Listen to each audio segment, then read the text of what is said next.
When my family and I first moved back to Southern California, just after my youngest son was born in the fall of 2002, we could only bring what we could carry in our four-door Ford Tempo.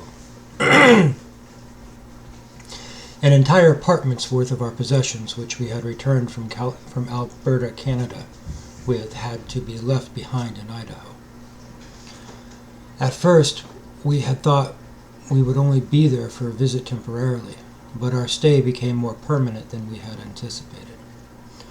Our belongings were put into storage in an old grain silo on my in-laws' ranch. The next time I saw them in 2005, and then actually tried to retrieve them in 2010, they were dusty, some were molding, some just weren't usable at all.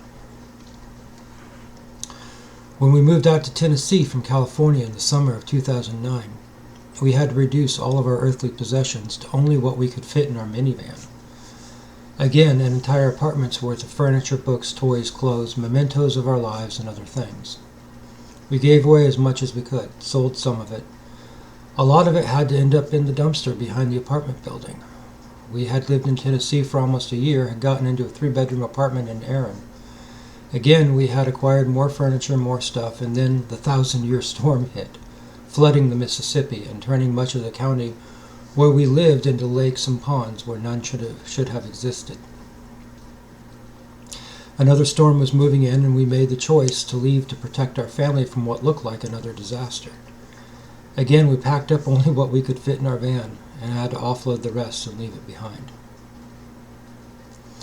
From Idaho in 2013, it was a similar story as we tried to move down to Arizona to be closer to my dad, who had recently come to live there with my sister.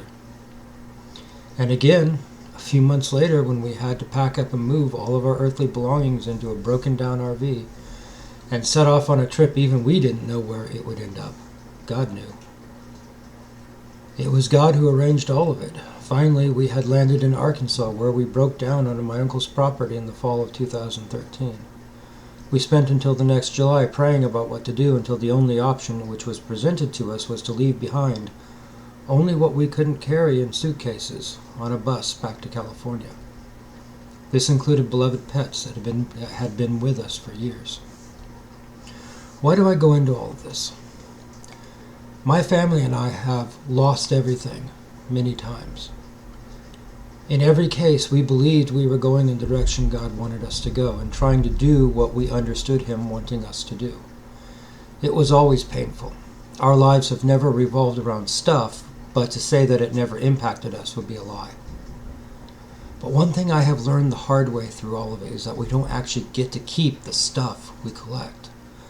All of it eventually is temporary and can be lost in the blink of an eye. We are given use of these things for a period of time, and then they are gone.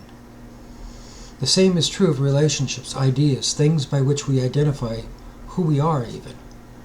When we speak of those things that belong to us, in reality we are only allowed to hold them for a while until we have to let them go.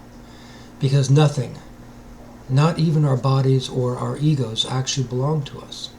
We're allowed to use them for our own personal growth, provision, maturity, and so on, but we cannot be said to truly possess them.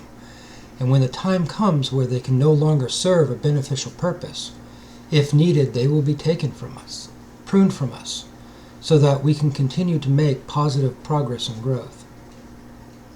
Clinging to anything which is temporary, as though it weren't, is a lost cause. It may bring you comfort and security in the short term, but the very same thing can impede your growth and progress in the long game once you reach a certain point.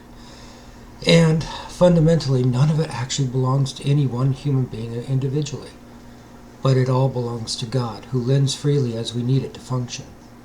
And because everything belongs to God, who, like a father with his children, lends freely, everything also belongs to those who belong to Him, and we have no need to cling to anything.